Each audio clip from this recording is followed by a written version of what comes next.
Jessica from Austin asks you, what would it take for Texas to go blue? Oh, I love it. Thank you, Jessica, very much. Um, Hard work. It's interesting. I was just discussing this today with this dynamic team with our Biden friends in terms of my hope, but also my sense of reality that we're on the precipice of turning Texas blue. So, what it would take is one, we're in the period of registration, really working hard on getting as many people registered within the time frame as possible. In addition, we have to get a safe and secure mail ballot program, and we have to be able to ensure that people understand the state laws, and so they can make sure that they are timely. We have to have a huge get out the vote effort. That's the fun part. We love that, even though mostly it may be mostly virtual. We have a 3 week time period for early vote. We need to make that celebratory, that everyone who is able, if all conditions warrant, that we're out early voting, that the systems throughout the state, when I say systems, the voting locations are well known, they're socially distanced, they protect the election workers, the poll workers there, as well as the voters, and then messaging and the combination of great messages coming from Joe Biden and his message and his direct speaking to the people of Texas, that Joe Biden will be the president not only of the nation, but he certainly will be the president of all the great folk. This wonderfully diverse state with great history, he'll be the president that we would love to have and call Mr. President. So I think it is a combination. And by the way, the key element of all of that is fellow Texas Democrats who will bring in any number of Texas Republicans who know that it is time for a change.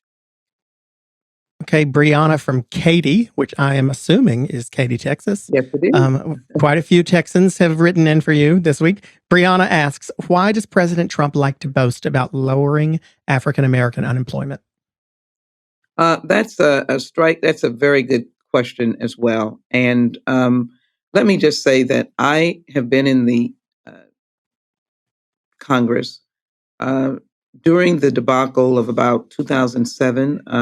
I was present and aware when then Secretary of the Treasury had to come over and tell the Speaker of the House that between Friday and Monday, we would not see America that we knew. That was the collapse, the Wall Street collapse, when several companies went out of business, and we were in a collapse. And it was through the work of the majority in the House, Democrats, that were able to shore up this debacle, work with the Federal Reserve. And then when President uh, Obama came in and put in an $800 billion stimulus that began the economic recovery. What President Trump is responding to is the seeds that were planted by the Obama administration. The same thing when President Clinton left the White House, we had a surplus, which was lost through the wars that were fought in the 8 years of the next administration. In this instance, all of this early success that was for all workers were getting a bump. It was clearly the economic policies that we put in place with President Obama, including the stimulus package and including not passing a horrific uh, tax cut that has really undermined the stability of this nation and created a huge deficit. So he's boasting on work that he did not accomplish. He's only boasting on the after results of the Obama administration. But finally, it doesn't take much for this administration to boast. And as we can see now, we are suffering from unemployment, which really could have been avoided if we had only had a strategic response to COVID-19 and a pandemic office in the White House, and if we let the scientists lead and let the politicians get out of the way. Okay, and our last one from a listener. It's a little bit wonky and weedsy, but I imagine that you will appreciate the attention to some issue that you probably are dealing with in your area right now, although it's from Juan in San Antonio, so a little bit further west. He asks, how will immigrant and ESL children survive teacher strikes and school closures? Wow, thank you so very much, Juan. That is a key element, and he's uh, talking, of course, about immigrant and the English as a second language children that I love, and as well, I hope I'll include DACA children in the terrible order that the president has just issued that DACA applicants can only be for a year and no new DACA applicants. Frankly, we are about to pass. We're still negotiating. I don't want to presuppose, but the Democrats, Clay, has put into this HEROES Act $175 billion for schools in this crisis. And this is a crisis.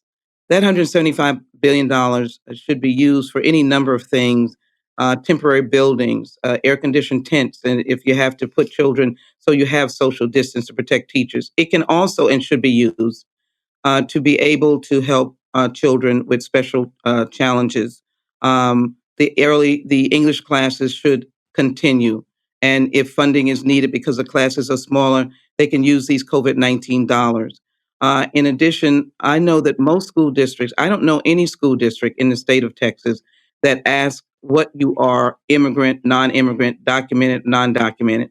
So all of the children should receive the same benefits, and we should not discriminate because there's an immigrant child. But what I will say to Juan is there needs to be special effort being made for children who have particular needs, whether they're low income, whether families cannot afford the technology. We must give every child a computer to be able to not suffer the impact of COVID-19 that would diminish their education. Special needs children, we've got to make them a priority as well as our other children. And then to the school superintendents, all of them have to listen. Our commander in chief should not be dictating educational policies of which he knows absolutely nothing about. It should be with the local leaders, along with the scientists that they can rely upon, parents and teachers, and the overall commitment that America's had that education, public school education is of highest priority because our children are our most precious assets that we have. These little ones When are our best and our best. So, to Juan, we are putting in place resources so that those children that you've spoken of get the fair and equal treatment, and we don't leave them out. Hey, I'm Clay Aiken. To hear the full episode, subscribe to This Politicon podcast on the iHeartRadio app, Apple Podcasts, Spotify, Stitcher, Google Podcasts, or wherever you listen to pods. Please subscribe, rate, and review the show. Go to politicon.com, follow @Politicon on social media, and listen to a new pod episode of How the Heck every Thursday.